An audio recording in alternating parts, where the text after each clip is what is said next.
Hello दोस्तों, स्वागत है आपका मेरे YouTube चैनल परीक्षा प्लान में। तो कैसे हैं आप लोग? आई होप अच्छे होंगे। और जैसा कि आप लोगों को पता है कि हिस्ट्री को NCERT से पढ़ रहे हैं, तो क्लास 6 और क्लास 7 कंप्लीट हो चुका है। एक एक चैप्टर मैंने पढ़ाया है, कोई भी चैप्टर छोड़ा नहीं है। आज से क्लास 8 की शुरुआत हो रही है। तो क्लास 8 की बुक का पहला चैप्टर है प्रारंभिक कथन, कैसे, कब और कहाँ। अच्छा लेसन है, एक दो प्रश्न बन सकते हैं, तो इसीलिए इसको पढ़ना आवश्यक है। तो चलिए शुरू करते हैं। वीडियो देखने के बाद यदि आपको अच्छा लगे तो वीडियो को लाइक और शेयर कीजिएगा, और यदि आप चैनल पर नए हैं तो चैनल को सब्सक्राइब कर लीजिए। इसके अलावा मैंने जियोग्राफी भी कंप्लीट पढ़ा दी है। क्लास 6 और क्लास 7 की, क्लास 8 की जियोग्राफी शुरू हो गई है, तो आप लोग वो वीडियो भी देख लीजिए, आपको बहुत हेल्प मिलेगी। तो चलिए शुरू करते हैं। लिखा है, तारीखें कितनी महत्वपूर्ण होती हैं। एक वक्त था जब इतिहासकार तारीखों के जादू में ही खोए रहते थे। कब किस राजा की ताजपोशी हुई, कब कौन सा युद्ध हुआ, इन्हीं तारीखों पर गर्मा गर्म बहसें चलती थीं। आम समझ के हिसाब से इतिहास को तारीखों का पर्याय माना जाता था। आपने भी लोगों को यह कहते हुए सुना होगा, इतिहास तो बहुत उबाऊ है। कई लोगों को लगता है इतिहास, कई लोगों को ऐसा लगता है कि ये बोरिंग सब्जेक्ट है, उबाऊ विषय है, लेकिन ये बहुत अच्छा है। यदि आप इसे पढ़ेंगे तो आपको बहुत अच्छा लगेगा। मुझे इतिहास यानी हिस्ट्री बहुत अच्छा लगता है। इसे पढ़ने में मुझे बहुत मज़ा भी आता है, तो मुझे ये बहुत अच्छा लगता है। आगे लिखा है, बस तारीखें रटते चले जाओ। क्या इतिहास के बारे में यह धारणा सही है? अभी भी कई लोग कहते हैं कि इतिहास बहुत ही कठिन है, उसमें तारीखें ही रटनी पड़ती हैं। तो यही लिखा है कि लोग कहते हैं कि ये उबाऊ विषय है और इसमें क्या है, बस तारीखें रटते चले जाओ। आगे लिखा है, इसमें कोई शक नहीं कि इतिहास अलग अलग समय पर आने वाले बदलावों के बारे में ही होता है। इसका संबंध इस बात से है कि अतीत में चीज़ें किस तरह की थीं और उनमें क्या बदलाव आए हैं। जैसे कि हम अतीत और वर्तमान की तुलना करते हैं, हम समय का जिक्र करने लगते हैं, हम पहले और बाद में की बात करने लगते हैं। तो इतिहास हमें बताता है कि परिवर्तन किस प्रकार हुआ। अगर इतिहास ना होता तो हम लोग कैसे जान पाते कि हमारे अतीत में क्या हुआ है, किस प्रकार से परिवर्तन हुए हैं, किस प्रकार से आदि मानव मानव बना है। ये सब चीज़ें किसने बताई हैं? इतिहास ने ही तो बताई हैं कि किस प्रकार से बदलाव आए हैं। आगे लिखा है, रोज़मर्रा की ज़िंदगी में हम अपने आसपास की चीज़ों पर हमेशा ऐतिहासिक सवाल नहीं उठाते। हम चीज़ों को स्वाभाविक मानकर चलते हैं, मानो जो कुछ हमें दिख रहा है वह हमेशा से ऐसा ही रहा हो। लेकिन हम सबके सामने कभी कभी अचंभे के क्षण आते हैं। कई बार हम उत्सुक हो जाते हैं और ऐसे सवाल पूछते हैं जो वाकई ऐतिहासिक होते हैं। किसी व्यक्ति को सड़क किनारे चाय के घूंट भरते देखकर आप इस बात पर हैरान हो सकते हैं कि चाय या कॉफ़ी पीने का चलन शुरू कब से हुआ। आज चाय तो प्रत्येक घर में बनती है, हम सभी लोग चाय पीते हैं, लेकिन ये प्रश्न कभी कभी आता है दिमाग में कि इसको पीने का चलन कब से शुरू हुआ होगा। रेलगाड़ी की खिड़की से बाहर झांकते हुए आपके जहन में यह सवाल उठ सकता है कि रेलवे का निर्माण कब हुआ। रेलगाड़ी के आने से पहले लोग दूर दूर की यात्रा किस तरह कर पाते थे। सुबह सुबह अखबार पढ़ते हुए आप यह जानने के लिए उत्सुक हो सकते हैं कि जिस जमाने में अखबार नहीं छपते थे, उस समय लोगों को चीज़ों की जानकारी कैसे मिलती थी। आगे लिखा है,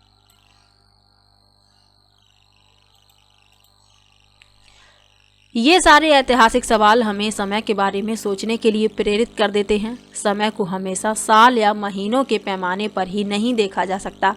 कई बार ऐसी प्रक्रियाओं के लिए कोई तारीख तय करना वाकई गलत होता है, जो एक लंबे समय तक चलती रहती है। भारत में लोगों ने अचानक एक दिन सुबह सवेरे चाय पीना शुरू नहीं कर दिया था। इसका स्वाद धीरे धीरे ही उनकी जबान पर चढ़ा था। यानी कि ऐसा नहीं हुआ था कि लोग सुबह उठे और चाय पीने लगे। इसका स्वाद उन्हें धीरे धीरे पसंद आया और फिर चाय पीना उनकी आदत बन गई। आगे लिखा है, इस तरह की प्रक्रियाओं के लिए कोई स्पष्ट तिथि नहीं हो सकती। इसी तरह शासन की स्थापना के लिए कोई भी एक निश्चित तिथि नहीं बता सकते। राष्ट्रीय आंदोलन किस दिन शुरू हुआ था, या अर्थव्यवस्था या समाज में किस दिन बदलाव आए, यह बताना भी संभव नहीं है, क्योंकि ये किसी एक निश्चित तारीख से नहीं हुआ। बदलाव आना, आंदोलन की शुरुआत होना, ये धीरे धीरे होता है और ये जो समाज में बदलाव आया है ये धीरे धीरे परिवर्तन का परिणाम है। जो इतना बदलाव आया है तो इसके लिए कोई निश्चित तिथि तय नहीं की जा सकती है। आगे लिखा है ये सारी चीज़ें एक लंबे समय में घटती हैं, ऐसे में हम सिर्फ एक अवधि की ही बात कर सकते हैं, एक लगभग सही अवधि के बारे में बता सकते हैं जब वे खास बदलाव दिखाई देने शुरू हुए होंगे। तो फिर लोग इतिहास को तारीखों से जोड़कर क्यों देखते हैं? इस जुड़ाव की एक वजह है, एक समय था जब युद्ध और बड़ी बड़ी घटनाओं के ब्यौरों को ही इतिहास माना जाता था। यह इतिहास राजा महाराजाओं और उनकी नीतियों के बारे में होता था। इतिहासकार यह लिखते थे कि कौन से साल राजा को ताज पहनाया गया, किस साल उसका विवाह हुआ, किस साल उसके घर में बच्चे पैदा हुए, कौन से साल उसने कौन सी लड़ाई लड़ी, वह कब मरा और उसके बाद कब कौन शासक गद्दी पर बैठा।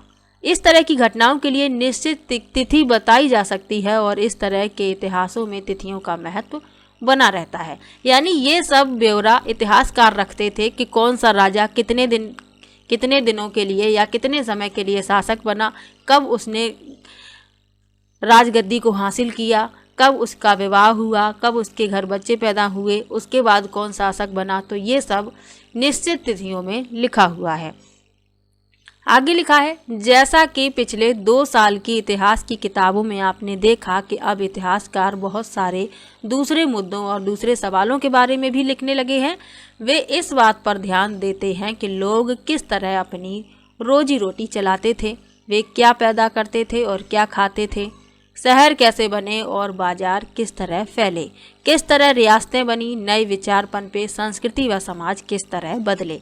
यानी पहले इतिहासकार सिर्फ राजा महाराजाओं के बारे में लिखते थे, लेकिन बाद में क्या हुआ, इतिहासकार आम जनता के बारे में भी लिखने लगे कि लोग कैसे अपना घर चलाते हैं, कैसे धन कमाते हैं, क्या खाते हैं, शहर कैसे बने, किस तरह बाजार फैले, इन सब के बारे में भी इतिहासकार लिखने लगे। यहाँ एक महत्वपूर्ण तथ्य लिखा हुआ है, इस चित्र को आप पहले देख लीजिए, ये चित्र, और नीचे लिखा हुआ है ब्राह्मण ब्रिटानिया को शास्त्र भेंट कर रहे हैं, जेम्स रेनेल द्वारा तैयार किए गए पहले नक्शे का आवरण। जेम्स रेनेल ने एक नक्शा तैयार किया था, उसका ये आवरण है। आगे लिखा है 1782 रॉबर्ट क्लाइव ने रेनेल को हिंदुस्तान के नक्शे तैयार करने का काम सौंपा था। भारत पर अंग्रेजों की विजय के समर्थक रेनेल को वर्चस्व स्थापित करने की प्रक्रिया में नक्शे तैयार करना बहुत महत्वपूर्ण लगता था।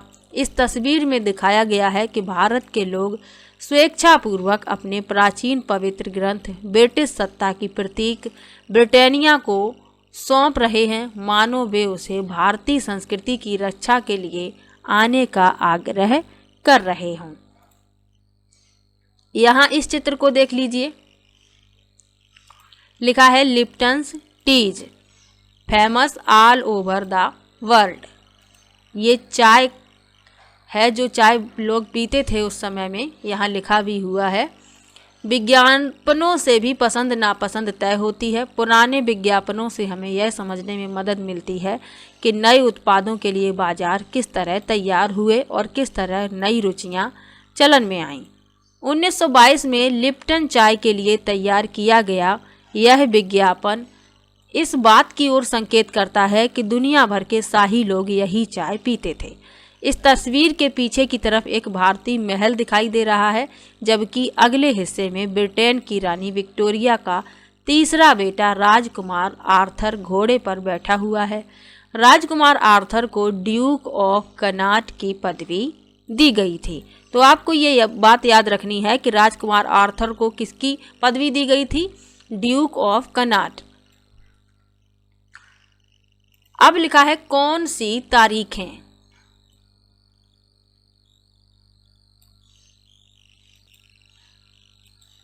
लिखा है कुछ तारीखों को महत्वपूर्ण मानने का पैमाना क्या होता है।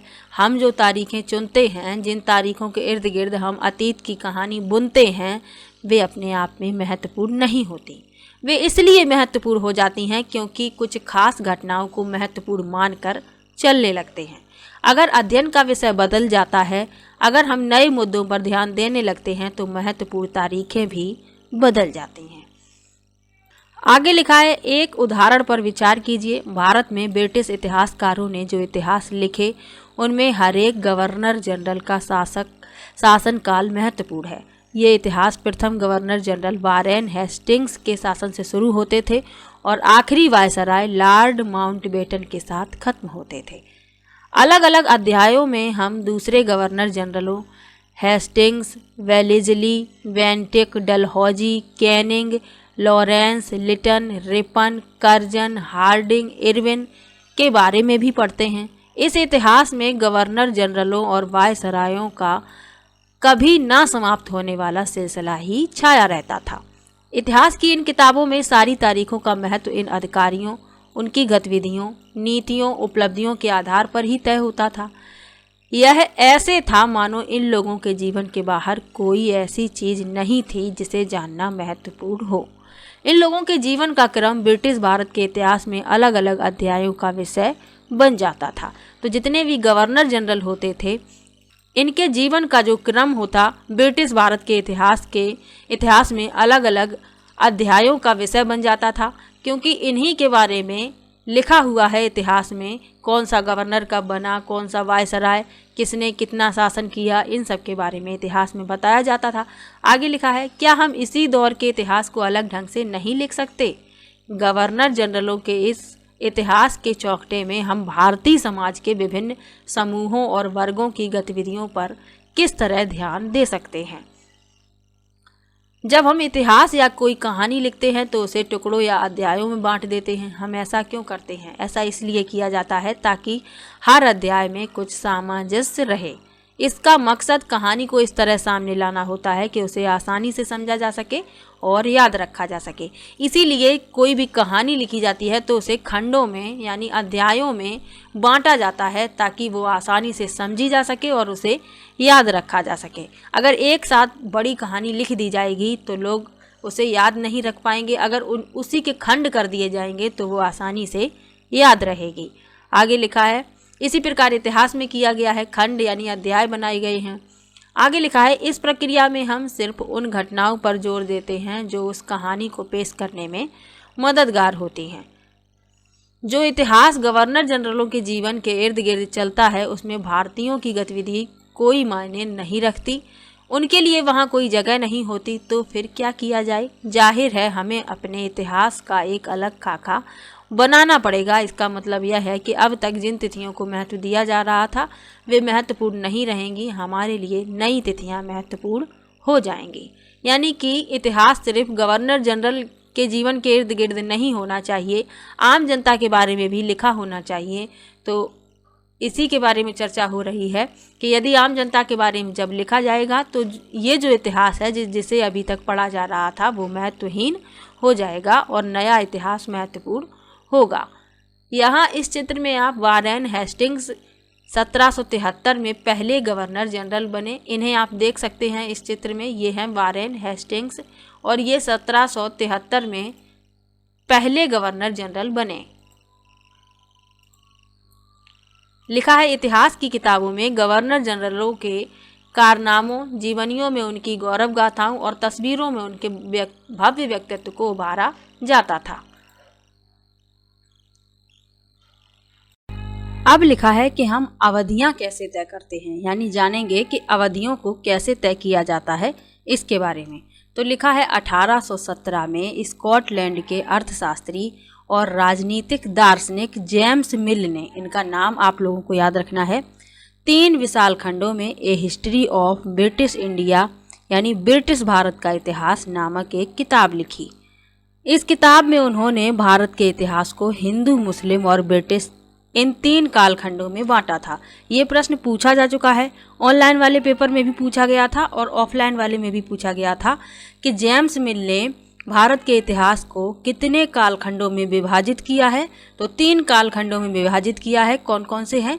हिंदू, मुस्लिम और ब्रिटिश। ये तीनों नाम भी आपको याद रखने हैं। जेम्स मिल का नाम याद रखना है और इनकी किताब का भी नाम याद रखना है, ए हिस्ट्री ऑफ ब्रिटिश इंडिया यानी ब्रिटिश भारत का इतिहास। आगे लिखा है, कालखंडों के इस निर्धारण को ज़्यादातर लोगों ने मान भी लिया।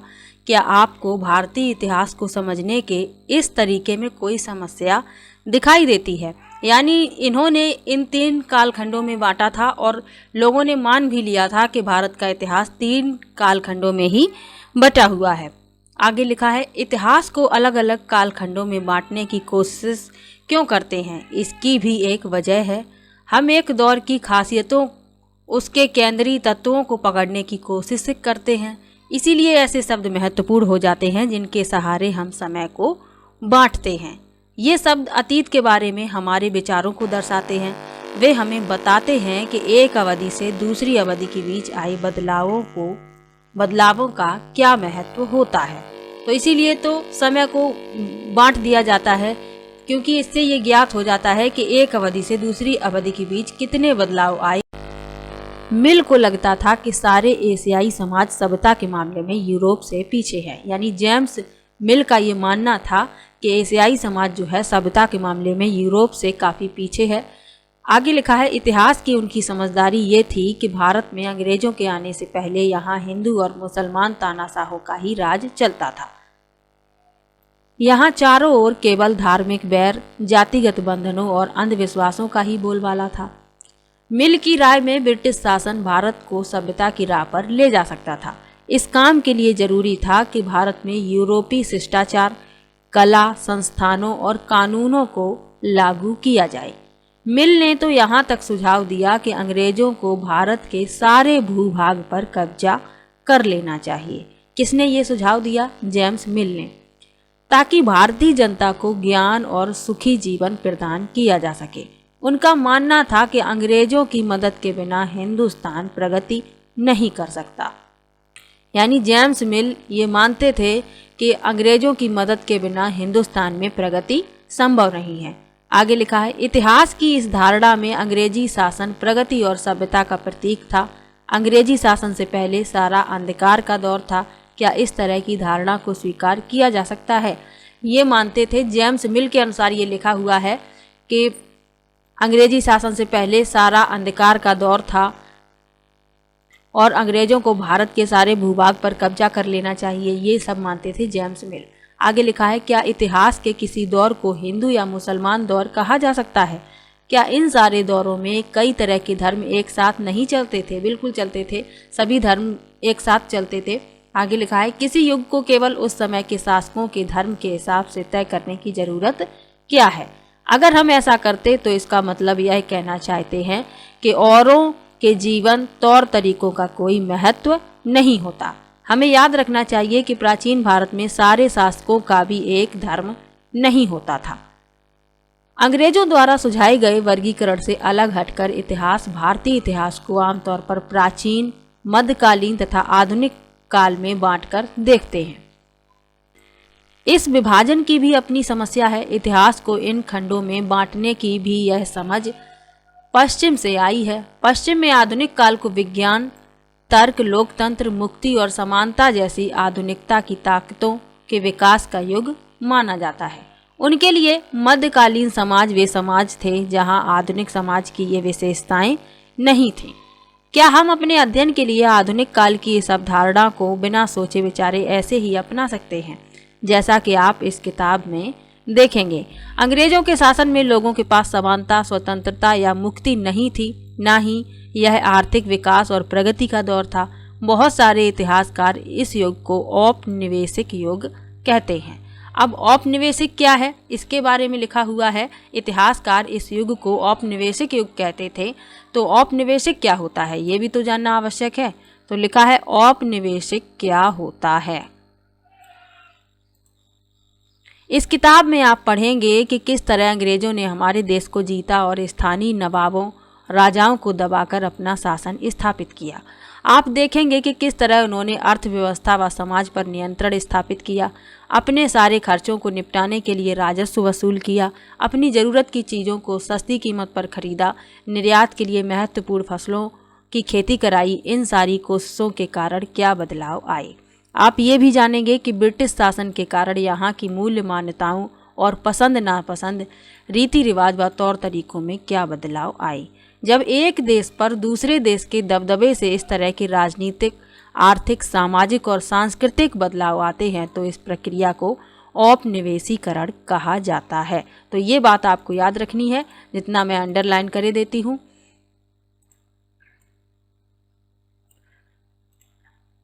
जब एक देश पर दूसरे देश के दबदबे से इस तरह के राजनीतिक, आर्थिक, सामाजिक और सांस्कृतिक बदलाव आते हैं तो इस प्रक्रिया को औपनिवेशीकरण कहा जाता है। यही होता है औपनिवेशीकरण। आगे लिखा है, लेकिन जल्दी ही आप ये समझ जाएंगे कि सारे वर्ग और समूह इन बदलावों को एक ही ढंग से अनुभव नहीं कर रहे थे।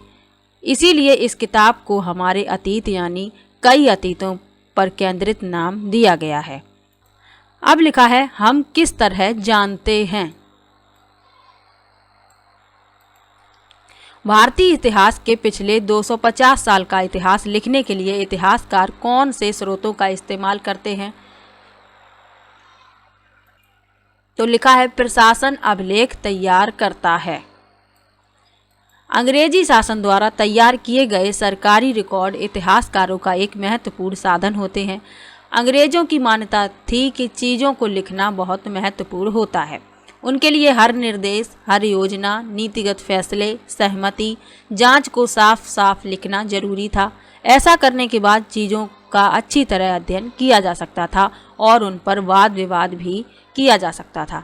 इस समझदारी के चलते ज्ञापन, टिप्पणी, प्रतिवेदन पर आधारित शासन की संस्कृति पैदा हुई। अंग्रेजों को ये भी लगता था कि तमाम अहम दस्तावेजों और पत्रों को संभाल कर रखना जरूरी है। लिहाजा उन्होंने सभी शासकीय संस्थानों में अभिलेख कक्ष भी बनवा दिए। तो प्रश्न पूछा जाता है कि अभिलेख क्या होते हैं? अहम दस्तावेज जो होते हैं उन्हें ही अभिलेख कहा जाता है। तो अंग्रेजों ने क्या किया था, सभी शासकीय संस्थानों में अभिलेख कक्ष बनवा दिया था ताकि जो जरूरी दस्तावेज हैं, पत्र हैं, उन्हें संभाल कर रखा जा सके।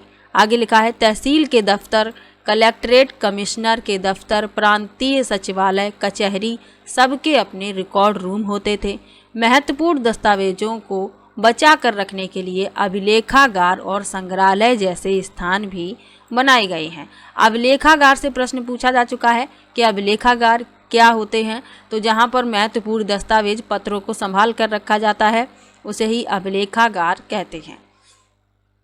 आगे लिखा है, 19वीं सदी की शुरुआत में प्रशासन की एक शाखा से दूसरी शाखा के पास पत्र भेजे गए और ज्ञापनों को आज भी अभिलेखागारों में देख सकते हैं।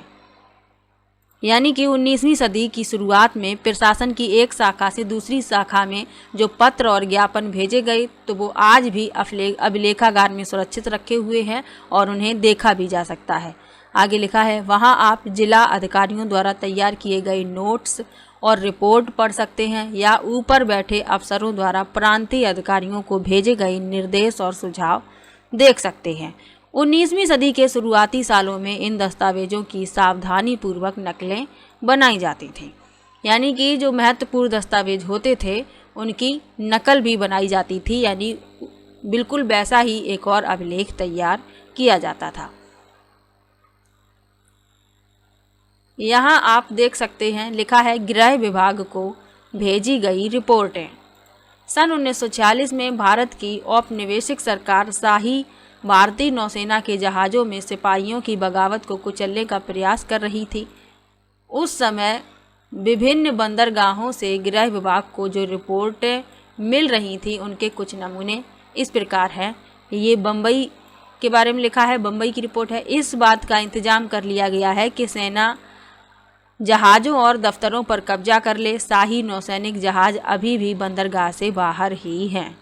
कराची की रिपोर्ट में क्या लिखा हुआ है, 301 विद्रोहियों को गिरफ्तार कर लिया गया है। कुछ अन्य संदेहास्पद विद्रोही भी गिरफ्तार किए गए हैं। सारे दफ्तर सैनिक निगरानी में हैं। विशाखापट्टनम की रिपोर्ट में क्या लिखा है, स्थिति पूरी तरह नियंत्रण में है और कहीं हिंसा नहीं हुई। जहाज़ों और प्रतिष्ठानों पर सैनिक गार्ड तैनात कर दिए गए हैं। किसी परेशानी की उम्मीद नहीं है सिवाय इसके कि संभव है कुछ सिपाही काम पर न आए। ये आप यहाँ पर देख सकते हैं, director of intelligence headquarter India command situation report संख्या 7 और फाइल संख्या भी यहाँ पर लिखी हुई है, गृह राजनीतिक भारत सरकार। तो ये उस समय की रिपोर्ट है जो भेजी।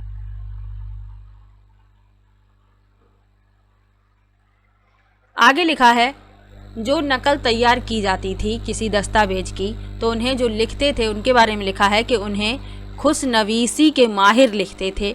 खुशनवीसी या सुलेखनवीस ऐसे लोग होते जो बहुत सुंदर ढंग से चीज़ें लिखते।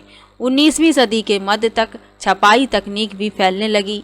इस तकनीक के सहारे अब प्रत्येक सरकारी विभाग की कार्रवाइयों के दस्तावेजों की कई प्रतियां बनाई जाने लगी।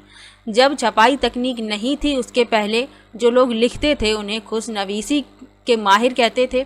ये बिल्कुल वही कॉपी तैयार कर देते थे दस्तावेज की। यहाँ आप लोग इस चित्र को देख सकते हैं, इस चित्र को, और यहाँ लिखा है भारतीय राष्ट्रीय अभिलेखागार 1920 के दशक में बनाया गया।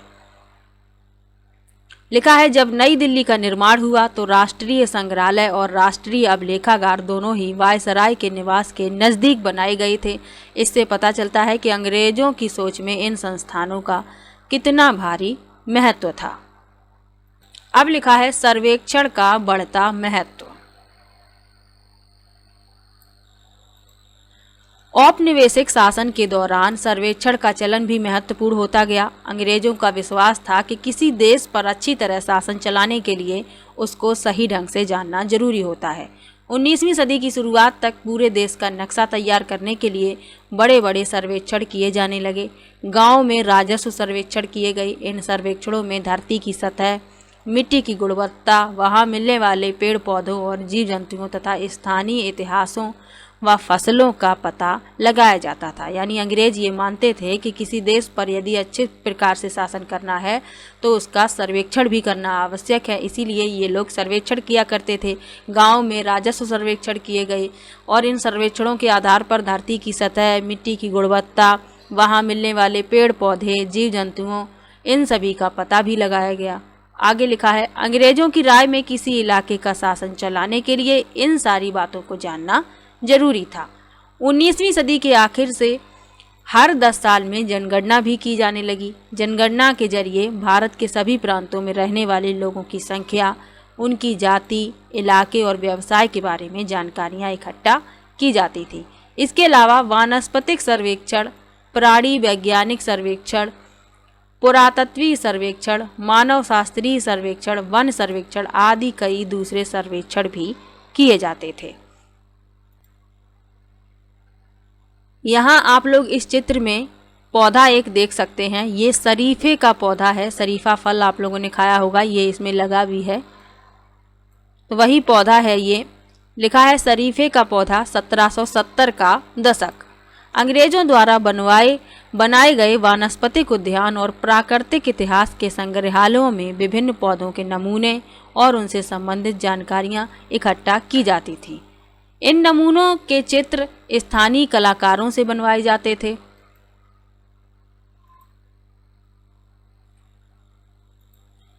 अब इतिहासकार इस बात पर ध्यान दे रहे हैं कि इस तरह की जानकारी किस तरह इकट्ठा की जाती थी और इससे उपनिवेशवाद के बारे में क्या पता चलता है।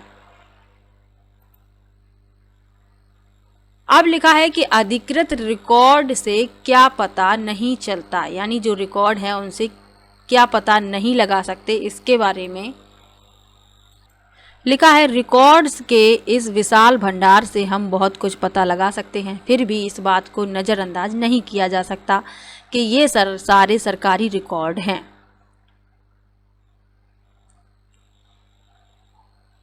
इनसे हमें यही पता चलता है कि सरकारी अफसर क्या सोचते थे, उनकी दिलचस्पी किन चीज़ों में थी, बाद में वे किन चीज़ों को बचाए रखना चाहते थे। इन रिकॉर्ड से हमें ये समझने में हमेशा मदद नहीं मिलती कि देश के दूसरे लोग क्या महसूस करते थे और उनकी,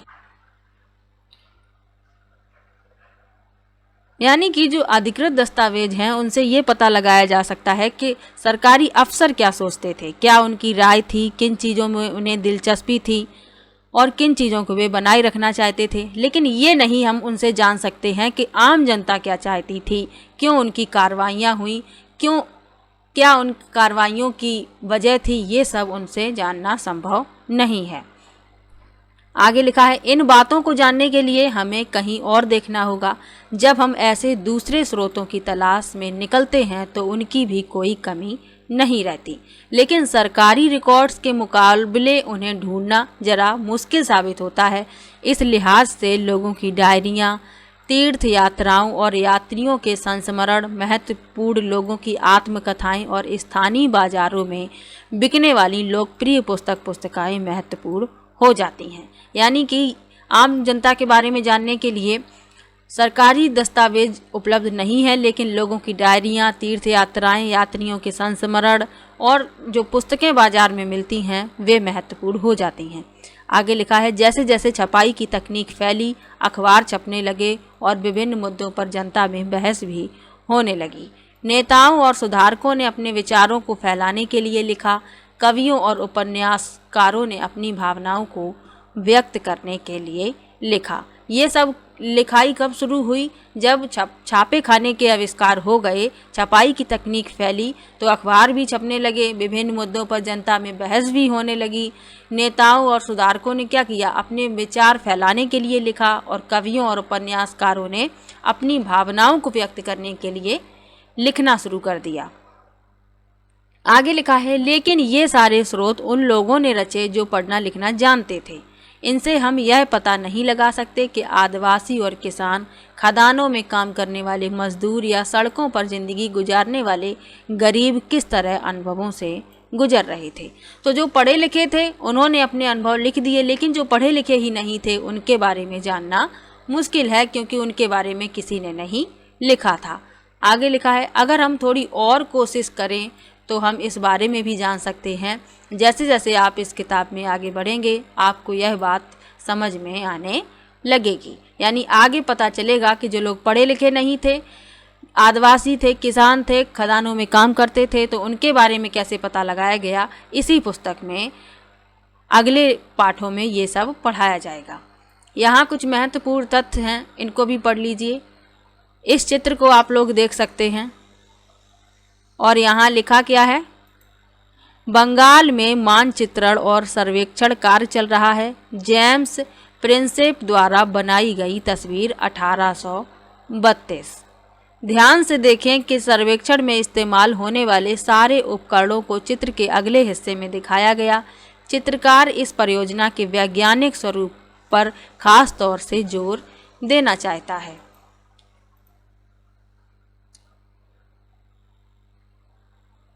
इस चित्र को देख लीजिए, ये है 1857 के विद्रोही। तस्वीरों को भी बहुत ध्यान से देखना चाहिए, उनसे हमें चित्रकार की सोच पता चलती है। 1857 के विद्रोह के बाद अंग्रेजों द्वारा तैयार की गई सचित्र पुस्तकों में यह तस्वीर कई जगह दिखाई देती है। इस तस्वीर के नीचे लिखा था, बागी सिपाही लूट खसोट में लगे हुए हैं। अंग्रेजों की नज़र में विद्रोही जनता लालची, दुष्ट और बेरहम थी। इस विद्रोह के बारे में आप अध्याय 5 में पढ़ेंगे, यानी 1857 का विद्रोह अध्याय 5 में है, उसमें डिटेल में बताया जाएगा। यहाँ लिखा है, इंसानों के खाने के लायक नहीं है। क्या इंसानों के खाने के लायक नहीं है, इसके बारे में लिखा है। अखबारों से देश के विभिन्न विभागों में चल रहे आंदोलनों का पता चलता है। यहाँ 1946 में हुई पुलिस की एक पड़ताल की खबर दी गई है। दिल्ली में 200 से ज़्यादा पुलिस वालों ने बृहस्पतिवार सवेरे अपने कम वेतन और पुलिस लाइंस बावर्ची खाने से आने वाले घटिया भोजन के खिलाफ खाना खाने से इनकार कर दिया। जैसे जैसे यह खबर दूसरे पुलिस थानों तक पहुंची, वहां भी पुलिस वालों ने खाने से इनकार कर दिया। एक हड़ताली का कहना था कि रसोई से हमारे लिए जो खाना आता है वह कोई इंसान नहीं खा सकता। हमें जो चपाती और दाल खानी पड़ती है उसे जानवर तक नहीं खा सकते। हिंदुस्तान टाइम्स 22 मार्च 1946 की ये खबर है। तो अच्छा लेसन था। एक प्रश्न इससे बनता है तो वो मैंने बता दिया है, जो प्रश्न पूछा जा चुका है उसे याद रखिएगा। तो आज का ये लेसन यहीं पर समाप्त होता है। मिलते हैं नेक्स्ट वीडियो में।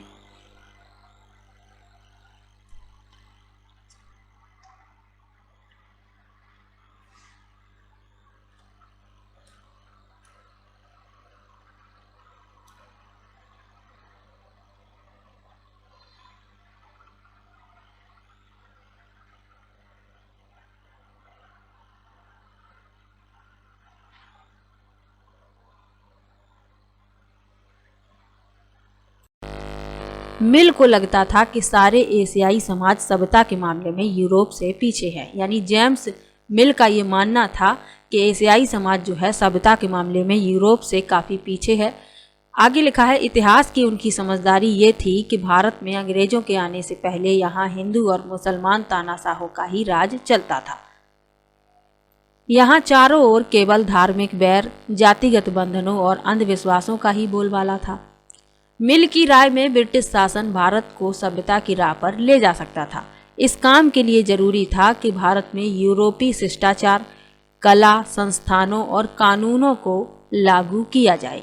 मिल ने तो यहाँ तक सुझाव दिया कि अंग्रेजों को भारत के सारे भूभाग पर कब्जा कर लेना चाहिए। किसने ये सुझाव दिया? जेम्स मिल ने, ताकि भारतीय जनता को ज्ञान और सुखी जीवन प्रदान किया जा सके। उनका मानना था कि अंग्रेजों की मदद के बिना हिंदुस्तान प्रगति नहीं कर सकता। यानी जेम्स मिल ये मानते थे कि अंग्रेजों की मदद के बिना हिंदुस्तान में प्रगति संभव नहीं है। आगे लिखा है, इतिहास की इस धारणा में अंग्रेजी शासन प्रगति और सभ्यता का प्रतीक था। अंग्रेजी शासन से पहले सारा अंधकार का दौर था। क्या इस तरह की धारणा को स्वीकार किया जा सकता है? ये मानते थे। जेम्स मिल के अनुसार ये लिखा हुआ है कि अंग्रेजी शासन से पहले सारा अंधकार का दौर था और अंग्रेजों को भारत के सारे भूभाग पर कब्जा कर लेना चाहिए। ये सब मानते थे जेम्स मिल। आगे लिखा है, क्या इतिहास के किसी दौर को हिंदू या मुसलमान दौर कहा जा सकता है?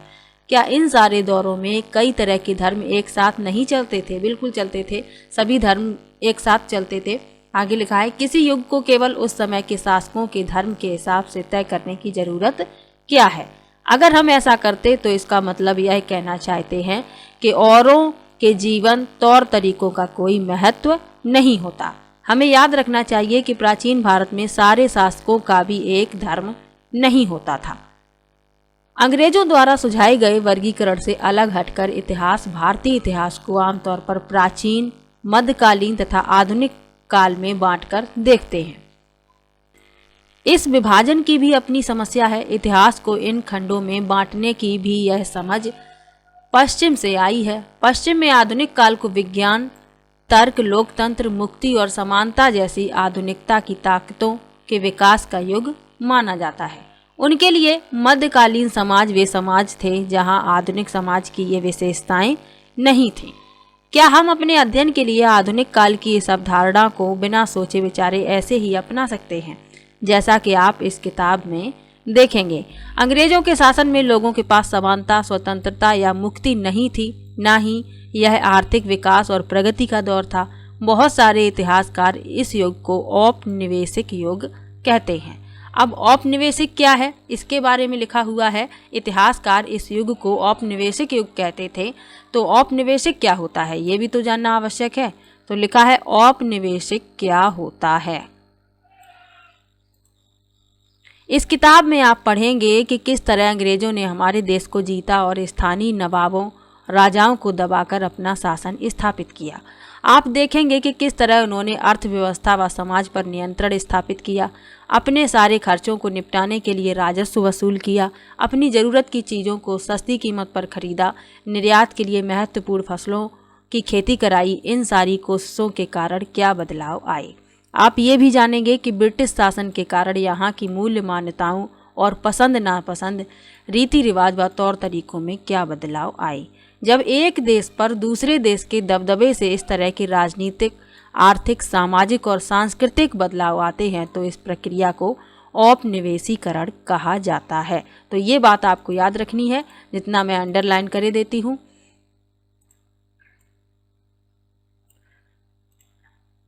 जब एक देश पर दूसरे देश के दबदबे से इस तरह के राजनीतिक, आर्थिक, सामाजिक और सांस्कृतिक बदलाव आते हैं तो इस प्रक्रिया को औपनिवेशीकरण कहा जाता है। यही होता है औपनिवेशीकरण।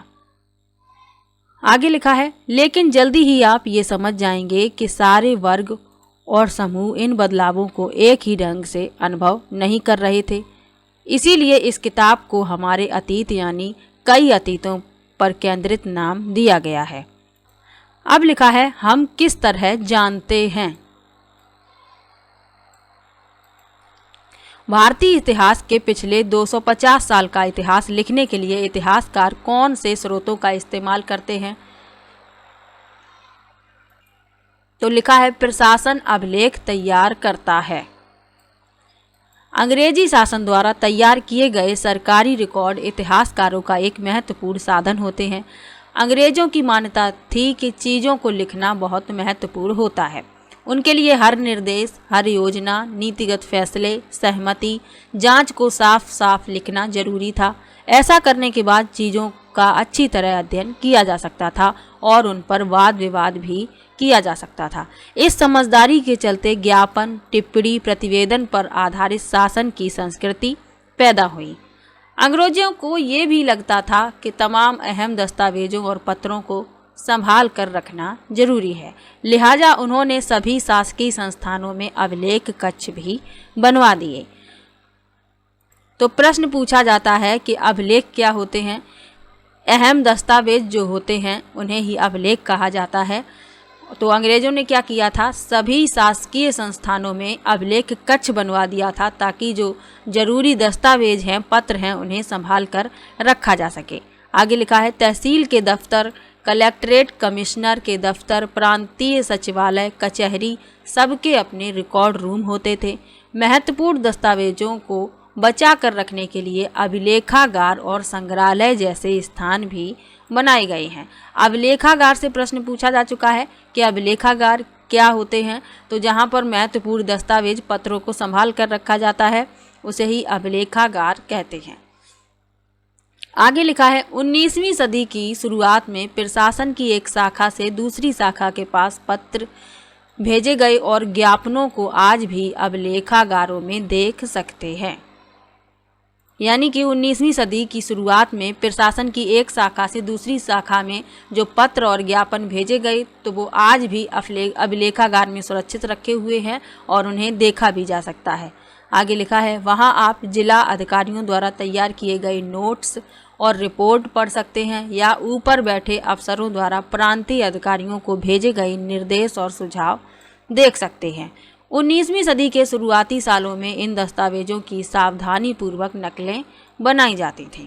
यानी कि जो महत्वपूर्ण दस्तावेज होते थे उनकी नकल भी बनाई जाती थी, यानी बिल्कुल वैसा ही एक और अभिलेख तैयार किया जाता था। यहाँ आप देख सकते हैं लिखा है गृह विभाग को भेजी गई रिपोर्टें। सन 1946 में भारत की औपनिवेशिक सरकार शाही भारतीय नौसेना के जहाज़ों में सिपाहियों की बगावत को कुचलने का प्रयास कर रही थी।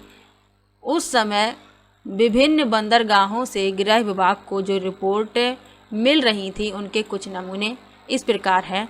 ये बम्बई के बारे में लिखा है, बम्बई की रिपोर्ट है। इस बात का इंतजाम कर लिया गया है कि सेना जहाज़ों और दफ्तरों पर कब्जा कर ले। शाही नौसैनिक जहाज़ अभी भी बंदरगाह से बाहर ही हैं।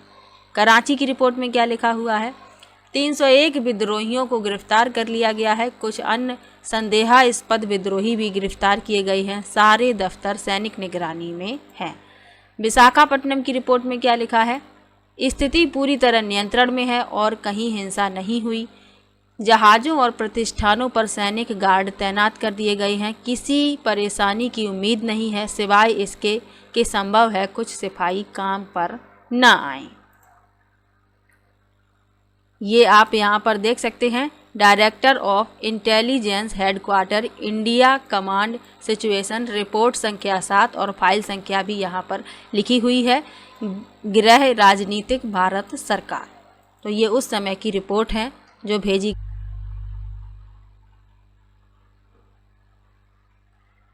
आगे लिखा है जो नकल तैयार की जाती थी किसी दस्तावेज की तो उन्हें जो लिखते थे उनके बारे में लिखा है कि उन्हें खुशनवीसी के माहिर लिखते थे। खुशनवीसी या सुलेखनवीस ऐसे लोग होते जो बहुत सुंदर ढंग से चीज़ें लिखते। 19वीं सदी के मध्य तक छपाई तकनीक भी फैलने लगी।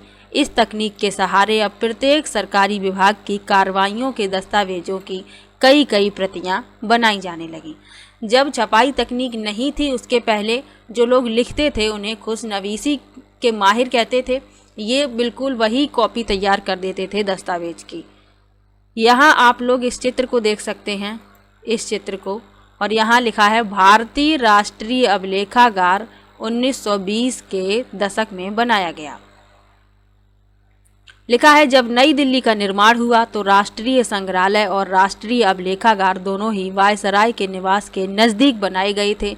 इससे पता चलता है कि अंग्रेजों की सोच में इन संस्थानों का कितना भारी महत्व था। अब लिखा है सर्वेक्षण का बढ़ता महत्व।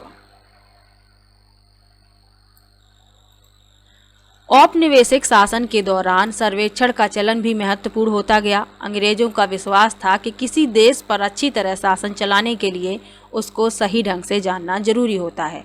19वीं सदी की शुरुआत तक पूरे देश का नक्शा तैयार करने के लिए बड़े बड़े सर्वेक्षण किए जाने लगे।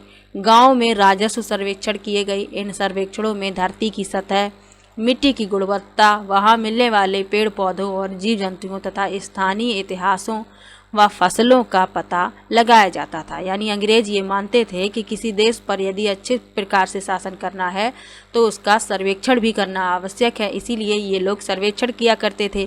गांव में राजस्व सर्वेक्षण किए गए और इन सर्वेक्षणों के आधार पर धरती की सतह, मिट्टी की गुणवत्ता, वहाँ मिलने वाले पेड़ पौधे, जीव जंतुओं, इन सभी का पता भी लगाया गया।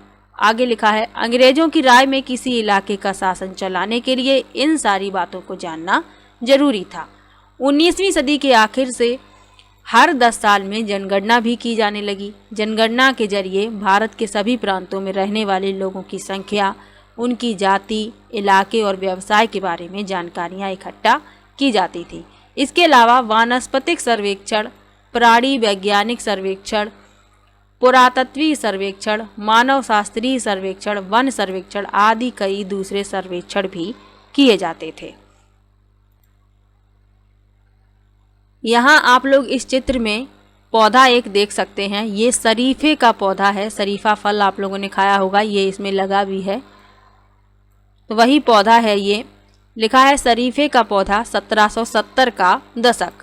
अंग्रेजों द्वारा बनाए गए वानस्पतिक उद्यान और प्राकृतिक इतिहास के संग्रहालयों में विभिन्न पौधों के नमूने और उनसे संबंधित जानकारियाँ इकट्ठा की जाती थी। इन नमूनों के चित्र स्थानीय कलाकारों से बनवाए जाते थे।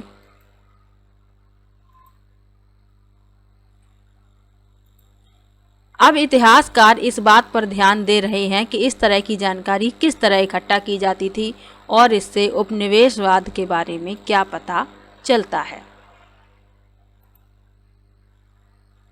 अब लिखा है कि अधिकृत रिकॉर्ड से क्या पता नहीं चलता, यानी जो रिकॉर्ड है उनसे क्या पता नहीं लगा सकते, इसके बारे में लिखा है रिकॉर्ड्स के इस विशाल भंडार से हम बहुत कुछ पता लगा सकते हैं, फिर भी इस बात को नज़रअंदाज नहीं किया जा सकता कि ये सारे सरकारी रिकॉर्ड हैं।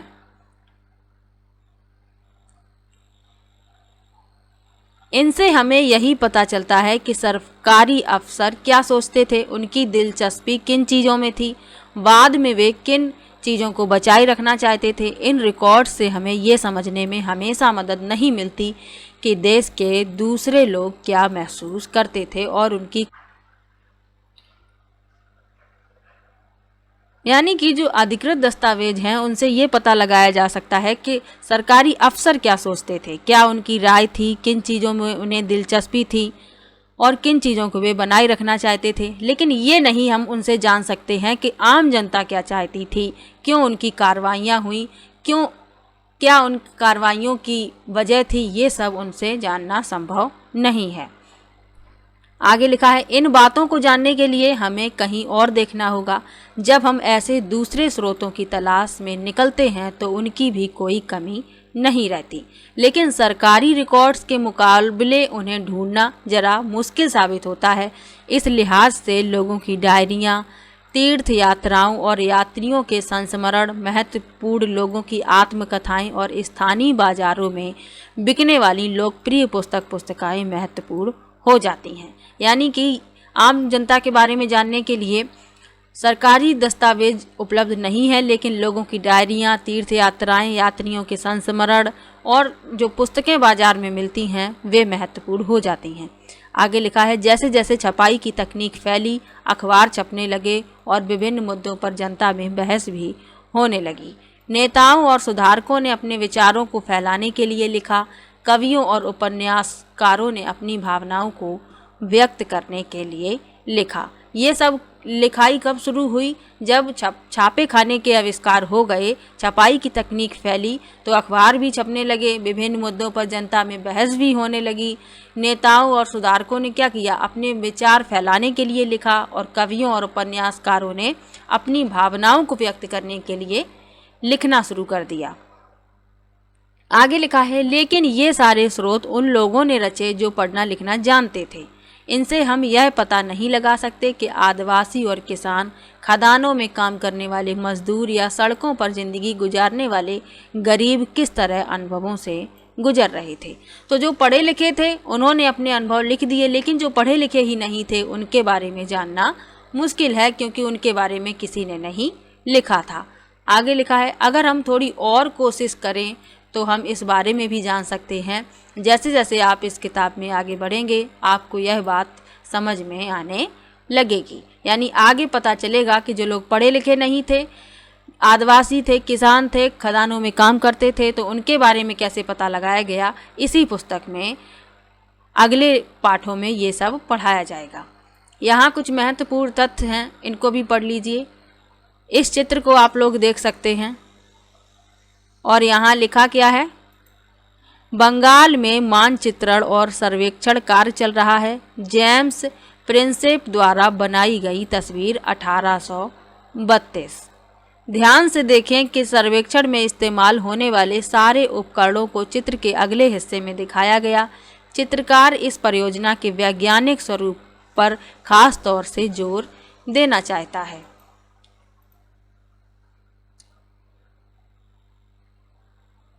इस चित्र को देख लीजिए, ये है 1857 के विद्रोही। तस्वीरों को भी बहुत ध्यान से देखना चाहिए, उनसे हमें चित्रकार की सोच पता चलती है। 1857 के विद्रोह के बाद अंग्रेजों द्वारा तैयार की गई सचित्र पुस्तकों में यह तस्वीर कई जगह दिखाई देती है। इस तस्वीर के नीचे लिखा था, बागी सिपाही लूट खसोट में लगे हुए हैं। अंग्रेजों की नज़र में विद्रोही जनता लालची, दुष्ट और बेरहम थी। इस विद्रोह के बारे में आप अध्याय 5 में पढ़ेंगे, यानी 1857 का विद्रोह अध्याय 5 में है, उसमें डिटेल में बताया जाएगा। यहाँ लिखा है, इंसानों के खाने के लायक नहीं है। क्या इंसानों के खाने के लायक नहीं है, इसके बारे में लिखा है। अखबारों से देश के विभिन्न विभागों में चल रहे आंदोलनों का पता चलता है। यहाँ 1946 में हुई पुलिस की एक पड़ताल की खबर दी गई है।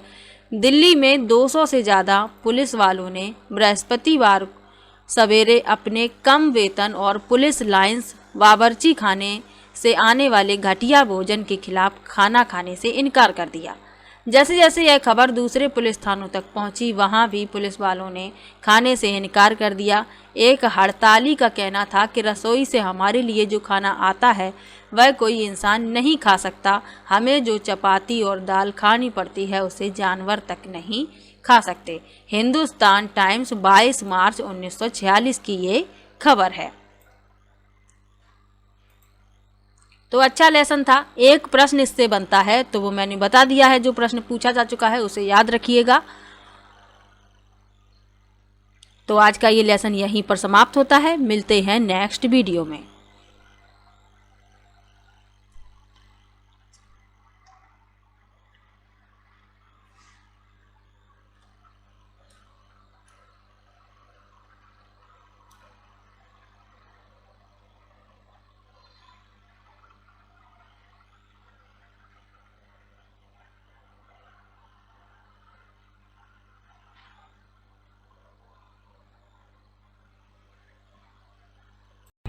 अब लिखा है कि हम अवधियां कैसे तय करते हैं, यानी जानेंगे कि अवधियों को कैसे तय किया जाता है इसके बारे में।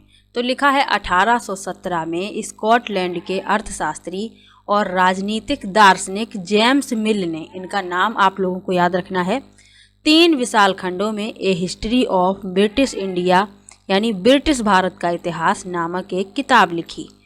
इस किताब में उन्होंने भारत के इतिहास को हिंदू, मुस्लिम और ब्रिटिश इन 3 कालखंडों में बांटा था।